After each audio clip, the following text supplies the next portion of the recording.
Ladies and gentlemen, my name is Rob. Welcome to the Kinetic Rugby League YouTube channel. I'm very happy to finally bring you an interview with a professional rugby league player. It's taken some time, but we finally got there, and I'm happy to present a roughly 40-minute interview with former Leeds Rhinos, Bradford Bulls, Hull Kingston Rovers, and Hull FC, and current Sheffield Eagles player Jack Walker.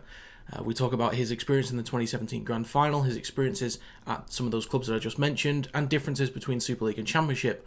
And I also asked him some fan questions that you guys submitted through YouTube and on TikTok as well. But yeah, if you do see some changes in clothing, that's because we ran out of time the first time, and Jack was kind enough to reschedule for a second day to get through the mountain of questions that I had. So yeah, I hope you enjoy this interview. Thank you to Jack for taking the time to do this. Let's get on with the interview. I want to start with sort of your career year by year, because what I found quite interesting was you're only really young, but the kind of experiences that you've had are so different already from 2017, Hull Care at 2023, FC at 24, and then now Sheffield Eagles, and the difference between Championship and Super League. So starting with Sheffield Eagles, can you just give us a quick rundown on how it's been settling in at the club, your assessment of the team so far this year, and your personal performance as well this year? Yeah, it's been good. There's a fair few good lads there. They're all down to earth guys. You know, I've been in championship before, and there's no egos. Like, 'cause everyone has jobs. Just real down to earth guys. That are there, because they enjoy it. And yeah, Craig Lingard's good, very relaxed. And honest, that's what I look for in a coach. That's what I like. I don't want a coach to beat around the bush and um, say one thing and do another. Um, so yeah, Craig's been good on that front. Personal performance, it's been with not having a pre-season, with obviously FC getting rid of me in November. I had to do my whole pre-season on my own. So it kind of took me a while to get into my groove. Adapting to the players around me, championship speed, the contact, because it is more physical in championship. Um, it's took me a while to get into my groove, but I felt around 5, 6 games I was starting to get that back, and then the unfortunate someone coming up my knee, and there was just nothing I could have done about it, which resulted in a MCL tear. Cost me 6 weeks, and I'm back playing now. So I'm back second game in, so starting to feel good again. Fitness is getting there. Starting to get back into the groove of things. So personal performance, getting there. It's definitely getting back to my old self, because with championship there's no pressure, or in terms of that much pressure compared to Super League. Can kind of just play my own game and enjoy it. There was another question I had that in a TikTok video that you posted a while ago, you mentioned about wanting to join Sheffield, even though you had clubs from Super League offering you contracts because you wanted to play regularly. Do you think that's been proven to be the right decision so far? Yeah, I think so. I think for me personally, it's not right now about the money. Where I'm at in my career, I've had injury after injury from 2020, and I just want to play regularly, get some confidence back, just enjoy playing rugby again. Constantly got it in the back of my mind of, oh, if I get injured, like, things aren't going to go right for me, or just it's just not what I need in the back of my head. I need to be playing, enjoying my rugby, being around, good people, and I feel like if I was to go back into Super League, I probably would have been playing regularly, or I'd been playing reserves, which isn't, I don't think, as high standard as what the Championship is. So it's a step down in skill wise from Super League, but still getting me playing time in, and still getting challenged, because there is still some very, very good players in Championship. So I would say so, yeah. Well, just a follow-up from that then. Can it be quite draining having to constantly fight for a spot? Is it just a lot easier mentally just to know that, look, this is my spot, I can sort of grow into it. I don't have to worry about somebody else trying to push me away from it. Um, I feel like it depends on where you're at in terms of like in your career. So I feel like it's good to have that competition. It drives you, makes you work even harder. Um, but for me, if I kind of know if I'm going to play every week, it does relieve pressure. But also with my long-term goal of always striving for the best and wanting to get back into Super League, that's the end goal of always wanting to, be at the top. That's my drive. So I don't necessarily need someone at my heels, like pushing me, because I've always got that push anyway, because that's something that I want to do. I want to get back to Super League. But um, yeah, it's because I had it with when I was at Leeds with Ashton Golding, we was both neck and neck. We pushed each other, which made us both do extras, and it was good. It's healthy competition. Well, let's go into a bit of Super League then. So last year you were at Hull FC, which wasn't the easiest of years. Um, how much does that kind of weigh on the players and the coaching staff as the season goes on? Yeah, it's tough. You're low in confidence. There's not much belief there, and it is tough. It's not nice to be constantly losing. You play rugby to win. You're competitive, and you want to win all the time. Obviously, you can't win all the time unless you're winging our KR at the moment. But yeah, it is tough to lose every week, and you yeah, it's hard to explain. It's just one of them where you got to roll up your sleeves and do it again. And if you lose again, and then there's pressure on you if you're at the bottom of the table like we were. And when you're playing bottom of the league in terms of London, there's even more pressure on you. And yeah, it's tough. It is tough, mentally tough. Um, you got to have some honest conversations in reviews, but I think the main thing that I don't think we quite got right last year at FC is you need to sort out your own back garden before looking in someone else's and trying to sort that out. So there was a lot of, how do I word this? A lot of comment on other people's games when your own game isn't in order, Right. uh, which I think that's for any team. I feel like you need to sort out your own game before commenting on someone else's. Um, but yeah, it is tough. And yeah, it wasn't a great time last year to be bottom of the table losing every week. Can it or did it create any problems amongst the group? Like, were there any that you can give any examples for? I don't want like too much gossip or detail, but were there any issues that were resolved and like how were they resolved? Um, I don't think there was any issues in that sense. It's just a lot of frustration. Like I said, we're competitive, we want to win.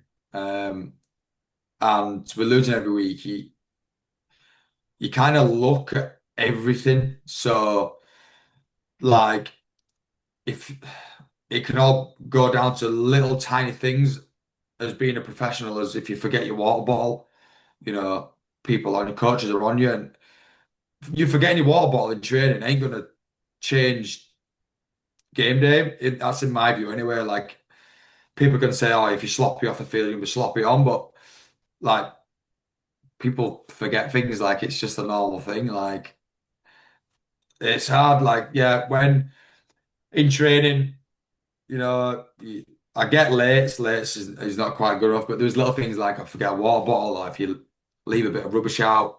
That's probably the only example I could probably give you on that front. Um, so yeah. Or was there any intent to change the way things were done? But on top of that, because I'm not sure of like the ins and outs, the what goes on inside a club. Is there any way to actually change things mid-season in any way, shape, or form? I think, yeah, yeah, definitely. I think it's just a mentality shift, and just trusting the process. If things are going right now, you've got to trust that it will come right eventually. If you keep working hard, keep doing the extras, and you know you stay together as a team, you can turn things around. I think Huddersfield are doing that at the moment. You see they're more together as a team, and things are starting to go their way. And it is the middle of the season, so it can be done. Well, let's compare that then the 2024 season to 2023 at Hull KR. Could you sort of pinpoint what you guys were doing at KR, which made you guys as strong as you were? Is there anything that you were doing there that you just weren't doing at FC? Um, yeah, I would say at KR that when I arrived, the team was such a tight-knit group. Um, like, for instance, if they went for a coffee after training, you've got 20 players there, like roughly. Whereas at FC, there was never a time where we'd go for a coffee as a team. Like, there might be odd three or four that I'd go for a coffee after training, and I just think that togetherness is quite big on a field. Um, and everyone's doing extras, is a willing and wanting to learn and get better. I felt like sometimes at FC, I hate talking about comparisons in FC because people just think I hate with the way things were left with Hull FC. People just think I'm hammering them, but Mm. I'm not. It's just how things were. Yeah. Um, After training, there was very rarely many people that would stay and do extras. You'd have maybe six or seven. Whereas I felt like KR, you've got majority of the team doing 15, 20 minutes after. It's just religiously doing that. It's just part of training. Whereas at FC, you'd have, right, boys, it's time for your own time if you want to improve anything. And there wouldn't be that many people doing it. Or they'd do 5 minutes and that'd have done with. So that's probably, yeah, a bit of that was a bit of a difference. Right, okay. What about differences between Super League and Championship then? So what does a week of prep look like between the Championship and Super League? How much detail goes into a week of prep between the two leagues? I do think it's quite similar. You have your review of the game that's just gone. That'll be the start of the week, and then towards the back end of the week, you preview your opposition defense and attack, and then you exploit the weaknesses basically, and you'll figure out where they're going to come and what players they're going to run to break us down. So it's pretty similar in terms of how the week goes. The only difference is in the championship, people are working, and you don't train as much or for longer. So with Super League, you'll be in at 8 or 9 o'clock in the morning. You'll probably leave around 2, 3-ish. Whereas in the champ, you'll start training at 5, 6 and be done by 7, 8. And that's that done. So you've got to cram a fair bit into a short period of time. Um, but yeah, in terms of the week and build up to the game, it is pretty similar. You mentioned earlier as well, the Championship is very physical. We talk a bit about style between, say, Super League and NRL. NRL's got quicker rucks. It's a little bit slower here in Super League. Are there any other differences in style between the Championship and Super League? And how do you as a player have to adjust to any styles during a Championship game as opposed to a Super League game? I think the championship is a lot more physical. Don't know why, just is. And I think Super League's a lot faster. Maybe I don't know. Maybe it's more physical in champ because you've got more energy. Because the ruck is slower. Um, I don't know if that's the referees that are, letting it be slower, or if that's just how it is in the championship. It's just yeah, physicality side. I would say championship, and then just the speed of the ruck, just everything about like transition. Um, it's all a lot faster in Super League. In Champ you can kick the touch and then it might be another 5, 6 seconds to get the ball back in play and play on. Um, so yeah, that's that. If the game is sometimes slow in the Championship, does that make your job harder as a back? Yeah, definitely. That's something I've noticed a lot. Obviously, because the extra number in attack, and with the ruck being slower, it helps the opposition get the defense back and set. Whereas if you're doing it in Super League, the ruck's quicker, you get late retreats, and you can pick up numbers. And with it being quicker, people have got to make split decisions, and sometimes they get them wrong, and then that's where as a fullback you can exploit that.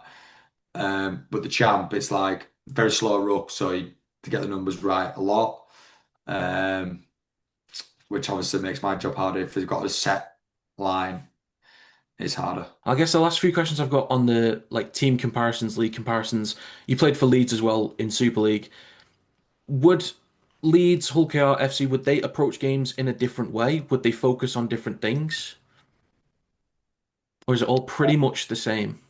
Yeah, it is pretty much all the same. Everyone does the preview and yeah, attack, defense, and then any little like special plays you want to come up with. I think it's all pretty much the same. I know some teams. So sometimes I think it was at the start of the season when I was at Hull FC, they didn't do day before the game training. So like a captain's run, they did Right. it 2 days before, so you'd have the day off before the game. Whereas some other teams like Leeds, KR, they like to do captain's run day before the game. Is there a difference in which one has more benefit, or does it not really matter?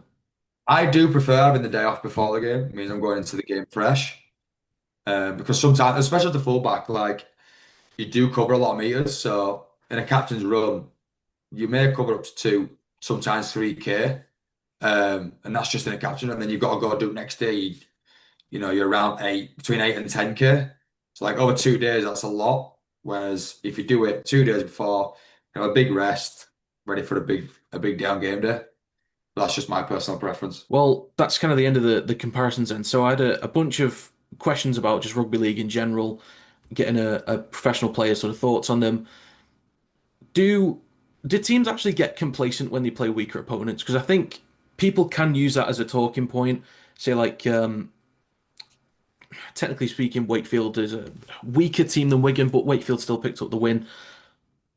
Or Huddersfield, technically the week before as well against Wigan. Can teams get complacent, or is that just a complete myth? No, I think that can be a thing. I think that's in all sports really. If you're playing, so if Wigan's playing Salford, like they're obviously going to be thinking it's going to be a pretty easy game.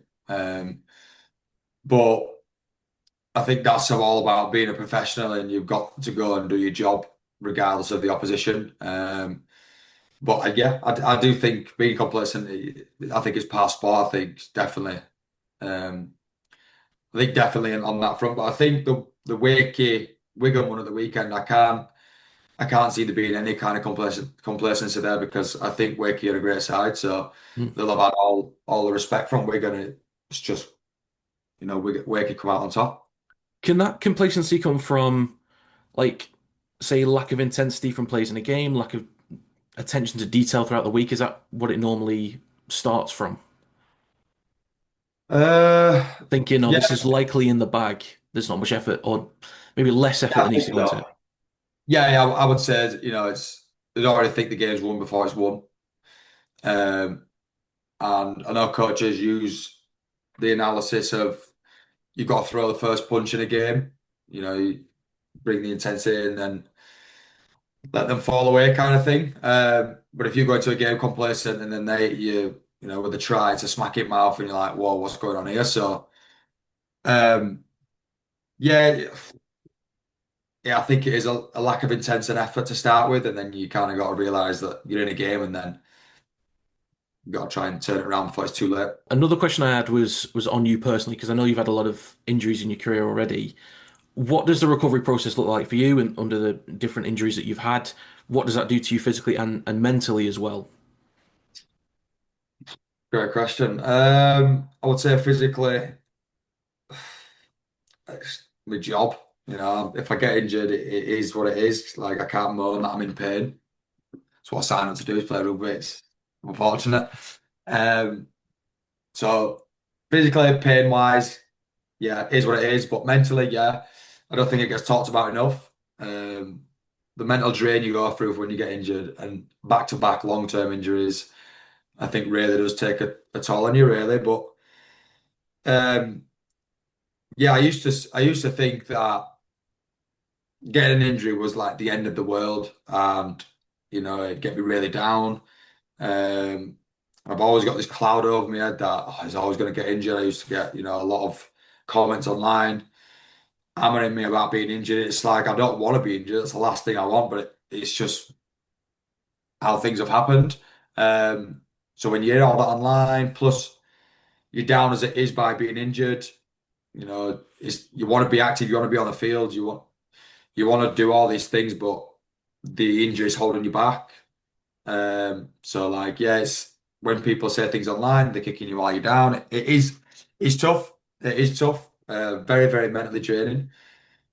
There's been times where I did my foot twice, so that was back-to-back seasons, and then I come back and nearly ruptured my hamstring, so that was like 2.5 years out. Um, and then when I got the hamstring injury, I genuinely thought about back in rugby, and I thought that's it now. Just don't want to go through that again.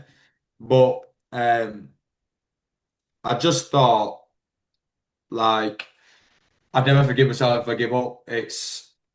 It may not be for me now. Like me getting through all this tough times, maybe for later in life when my daughter says, "Oh, how did you do it?" So I'll have all the answers for her. So like if I can go through all this now and have all the answers for my daughter when she's older, that when she goes through something and she asks how to get through it or how you deal with the mental strain, I'll have all the answers, which makes me happy. So it's mentally draining, but yeah, it is what it is. Coming back from injuries, though, can you ever be hesitant to get back into full contact? Is there a mental block not wanting to fully commit to a carry or a tackle?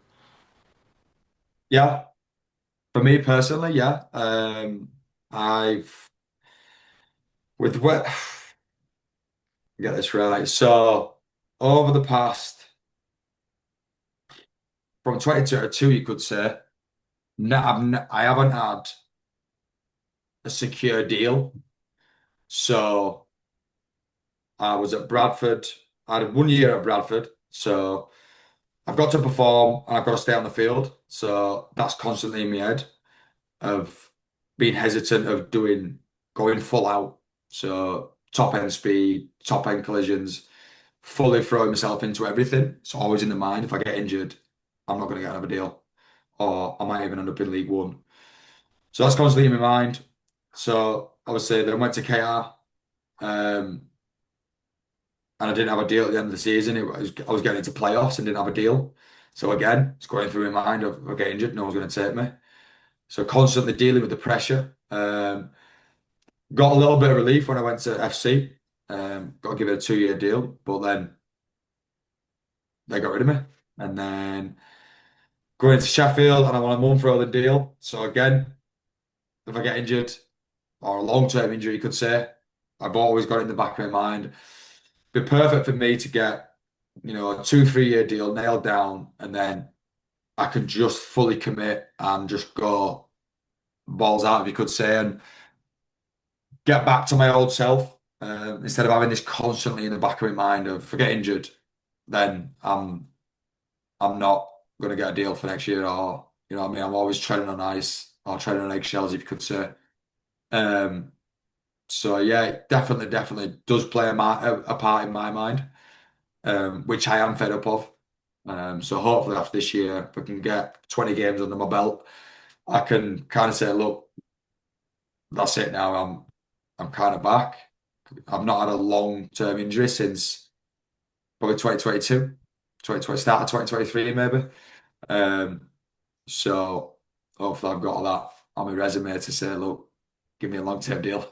Right. Well, let's hope we can get some consistency somewhere then. Hopefully that works out. There were some fan questions as well, but I'll get into more of those later. But there was some about rule changes. Is there anything that you'd like to see changed in the rules? Talk a lot about. I know you posted a video on TikTok about I think it was the Lewis Murphy yellow card during the Saints Leeds game a few months ago. Um, any rule changes in particular that you want to change? There's video ref stuff as well. Yeah, I do think it has changed since that video, which they have a lot more lenient with obviously the contacts to the head, and I get it. Like you got to look after the players with head knocks. I do get it. Play rugby and you need to look after your brain. But I think there's just an element of common sense. Um, like if a player when you slow it down on video ref, it can look so much worse than what it is at full. full speed, like normal time. So I feel like just use a little bit of common sense, especially with the video refs. Don't just play it on slow motion and then make the decision on that, Like there was, I think it was Huddersfield v Warrington at the weekend where there was a Warrington player's gone from marker to put kick pressure on Frawley. At normal speed, I think it was perfect, but when you slow it down, it does look like it's a bit late. Um, I don't know, maybe constantly have the video ref in the ref's ear, and they can like make a decision if the ref's a little bit unsure, but make it like with the click of the finger, like, oh, that's fine. Right. Okay. Instead of, I guess you're taking it away from the referee. I don't know. It's tough. It is tough. On the video ref side, I do get that they're just there for backup and not to make the decisions. The refs for that. But I think with the head eye stuff, I think they have got miles better over the past few weeks. Um, I would just say don't base it on a slow motion replay, Mm. run it out, and use a bit of common sense. Yeah. Yeah. I agree. I agree. Well, I wanted to get onto some of the tactical side of things. Now, the first question um, is about fullbacks. So I thought, who better to ask than a professional fullback? So one thing I've been seeing a lot, I first saw it happening in the NRL, but it's been done a little bit in Super League as well. Fullbacks are taking carries on the fourth tackle. It's specifically fullbacks, specifically on the fourth tackle. Is there anything you can tell me about why they're doing that? I assume it's because towards the back end of the set, middle's getting tired. You're just sharing the load of carries in the backs. Is there anything else to that? So there is an element of that, look after your forwards. They're about to do a kick chase. But when we're talking about, so your fullback will take the fourth carry, because obviously the kick's going to be the next play. So if the fullback takes the last carry, you have a full kick chase, a full line. So the fullback will then retreat behind the line after the play the ball. Right. So if a middle takes a carry, you're a player down in the kick chase. Does that make sense? Yes. Yes, it does. Thanks very much for that. That answers That's all that right. beautifully. What are some of the finer details that you've learned about being a fullback over the years? I also remember another video you mentioned about Brett Hodgson being huge for you in learning how to come out the back of shape. That was sort of how you worded it. Are there any other finer details that you've learned over the years? Yeah, counting numbers has been big, and realizing. I know everyone always says eyes up rugby, um, but genuinely looking up and recognizing what player is where on the field. So sometimes you might get a middle on a short side, which is a great chance to exploit that. So yeah, looking up, counting numbers, and yeah, what you mentioned then about coming out the back of play. Um, my timing, tempo, depth. When I preview an edge, instead of jamming team or a jamming edge, you could say, where to position myself so I can execute the pass that's needed. So yeah, I would definitely say numbers, depth, and timing out the back. Dan Maguire was very good in the sense of just let me do me kind of thing and not put too much pressure on plays and where to be and like just frazzling my brain with information. I think he kind of took all that on board and just said, right, Jack, you go play and do your own thing, which worked because, there was a lot of players in the team at that time where there was offloads and, that broken play was my thing, support play, which obviously worked out for the team. So, um, early doors, yeah, that's Dan Maguire was huge on that front of just letting me just play my own game and give me no pressure. Well, what about spine cohesion then? Because we see, you know, there's a lot of players can get injured. Teams have to chop and change the spine constantly. How important is it to have a consistent spine throughout the season, or at least on a good run, a few weeks? And if you are chopping and changing, how can you get the best out of a team or a spine that is having to change as regularly as it might be? Yeah, I think it's massive, especially having all your spine on the same page. Um, I feel like we're going through that a little bit of that at the moment in terms of we've we this season we've had a different spine pretty much every single game, um, which is tough when you've got people coming in, people changing, people injured. It's being on the same page, I think, is quite big in terms of because you want to get to your points to put the players on, fix the right man, like I said, get the right depth of what the opposition are doing. Knowing what each player does, so how you can complement each other. Um, I do think it's massive, and if you can keep your spine, the same spine on the field, it'll only benefit you as a team. And I think if you have got a different spine, you just got to strip it back to basics, and run basic plays, get to a certain point, and just repeat the process. So the next question I had under the sort of tactical element of the game was when defending on your own goal line, what are you usually looking out for? What cues are you anticipating? And what's communication like with teammates when you're backed up on the line as well, for example? So as in, I'm defending. Yeah, So for me, defending as a fullback, that's your one of your biggest jobs and your biggest roles. So you've got to organise numbers, so making sure you get the correct numbers on either side of the play the ball. Talking up where the fullback is, talking up the nine if he's going to dummy and go. Um, just every threat possible. That's your job to make sure you communicate it to your teammates because they're going to be very, very tired. I have a luxury of in yardage, defense, midfield.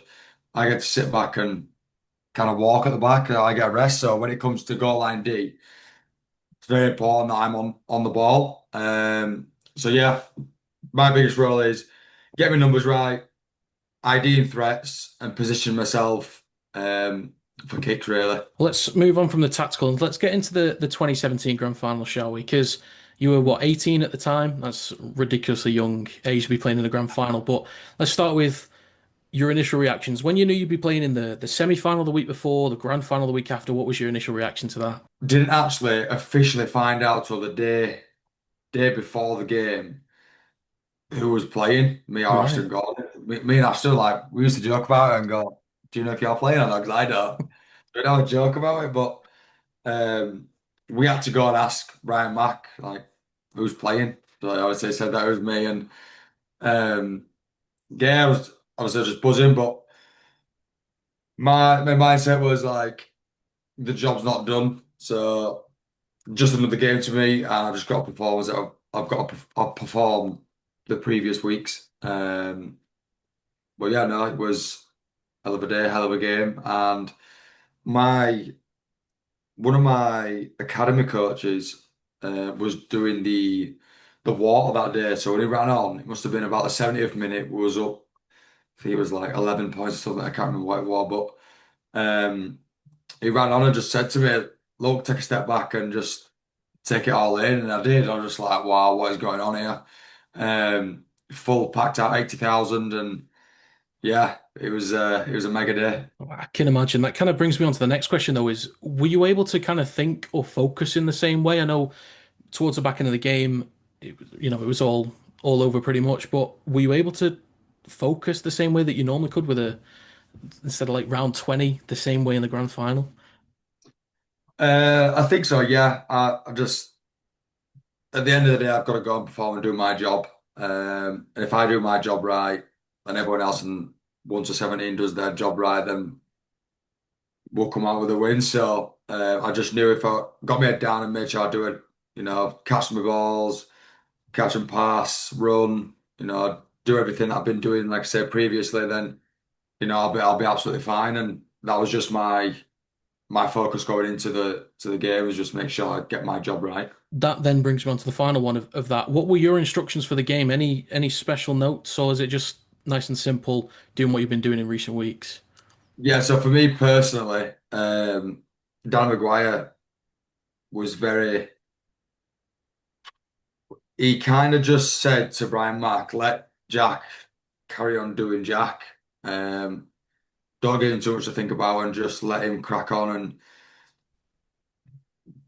yeah, let him do what he's been doing for the past, 10, 11 weeks. Because I feel like, especially as a young lad, like how to look back now, if you were to put so much information and pressure on of where to be and what place to run and how to run it and all these things, and plus the occasion, and again, only playing at 18, feel like that could have overspilt really, and things could have maybe gone a different way, but kind of took me out after Danny Maguire that says, look, just let him do him and I'll take care of the rest, and he did. So yeah, that's why it probably made it a little bit easier for me. Nice. Well, our grand final experiences are very different. You've played in one and won it. I've watched my club play in four and lose all four of them. So Oh dear. our experiences are very different. But I'll come on to fan questions next. These are the Yeah. questions that people have like most commonly asked or the most popular ones. So we'll start with the anime dude. He wants to know your favorite team growing up. We'll do over here and NRL as well. Favorite team was Leeds and NRL. Didn't have a favorite team. Um, could say Warriors. Used to watch Sean Johnson a lot. Nice, nice. Next Yeah. question was JJ wanted to know the best thing about playing in Super League.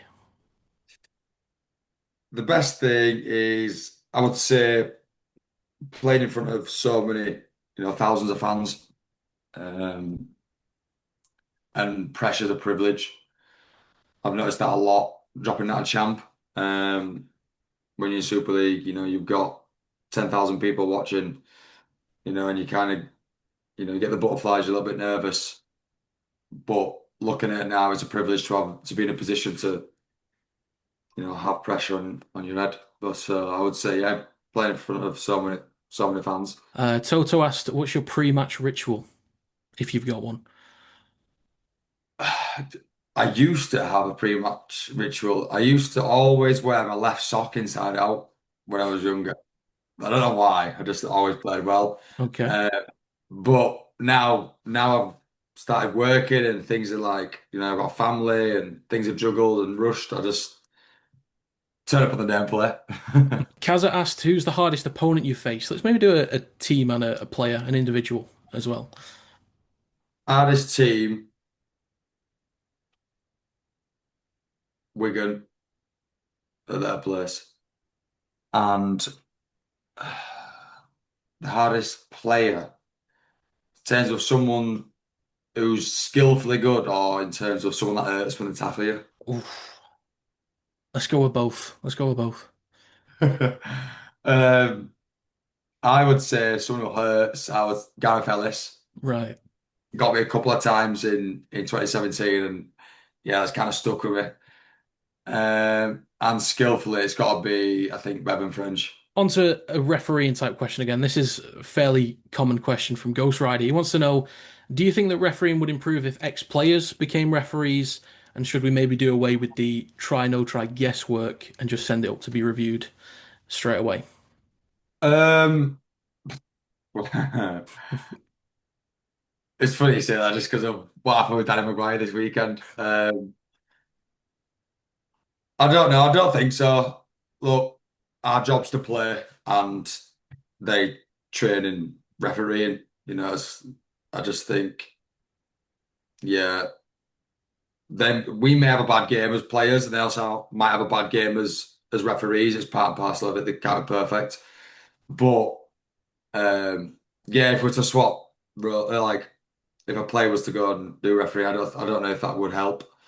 And I think the whole thing with going up to the video ref, it just stops the flow of the game. Constantly going to the video ref all the time becomes slow and unenjoyable to watch. Hmm. Um, and we're trying to build up as a game more of a viewing, so I don't know if that would benefit the game. Next one was Hayden asked the most difficult stadium to play at in terms of atmosphere. The hardest stadium to go to and play against, I would say, is Hull KR. They'll be pleased to hear that. Yeah. And then the final question, which I think was just a great question, assuming that this lad is between the ages that you mentioned in this question. But Reese wanted to ask, what's the best mindset for a child to have? He mentioned between the ages 8 and 15. What's the best mindset for a child to have to make it pro? Um, I think the mindset you've got to have is parents will hate me for saying this, but me growing up, I never had a plan B because I kind of thought that'll distract me from plan A. Plan A is to always in my mindset, I'm making it. And to how you make it, you do your extras and you turn up early to training, you stay late at training, like you watch film, like everything. Your life revolves around this goal that you want. Um, so my mum and dad always used to say, oh, you need a plan B just in case we don't work out. And I was like, no, because I'm going to make it. And I just blatantly say, I'm not doing it. And I wouldn't really, I wouldn't really focus in college or school because in my mindset, I'm making it. So yeah, parents are going to hate me for saying that, but my full focus was just rugby, rugby, rugby. And um, that's what I wanted. And no one's going to stop me kind of thing. Um, but I do now understand that rugby can change. So for me, I'm now in the championship and having to get a job. So it probably would have been nice now to have a plan B because I'd have been working on the side now and doing something that I really want to do and enjoy. So it's a tough question. I think while you're young, have your goal, go for it. You're young and you've got no commitments, you've got no stress. Just yeah, all systems go and just do everything possible to try and make your dream come true. Fantastic. Well, they're the fun questions. So coming towards the end of it now, there's the final five questions from me, quickfire ones, before we start to wrap up. But the quickfire questions. Number one, who's the best leader you've played with or been coached by? So leader on the field, Dan Maguire, and off the field, I'd go with Brian McDermott. Question two, in Super League, what was your favourite fixture of the year? Catalan away. Fair enough, fair enough. Do you have a favourite try or assist that you've been a part of? Um, assist against Cass to I come step back up and left and give it to Liam Sutcliffe against Cass. Can't remember what year that was. I think it might have been 2019. I'll find it. I'll play it on the screen for the folks now, but I'll find it. Side Leeds territory, last one here for the cast of the Tigers. Truman stabs it through, it ricochets off the legs of Watkins. Watkins now. Watkins brushes away one challenge. But well done, young Turner. Well done, Callum Turner. He stuck to the task, but they are in a bit of a disarray in terms of defence. Here is Walker. Walker gets the ball back to Liam Sutcliffe. That's a super try. Next one. Who's the most exciting prospect people should look out for at the Sheffield Eagles? Oh. You can say Jack Walker if you want to. I don't think I'm young anymore. I'd go with Corey Johnson. Finally, what three pieces of advice would you give to a young boy or girl that wants to have a career in rugby league?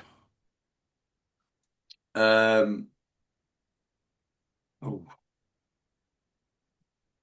Consistency, discipline, and most of all, enjoy it. There's one final thing to get on to. Before we do, just let people know I'll put all the social media links for Jack's social medias in the description of the video.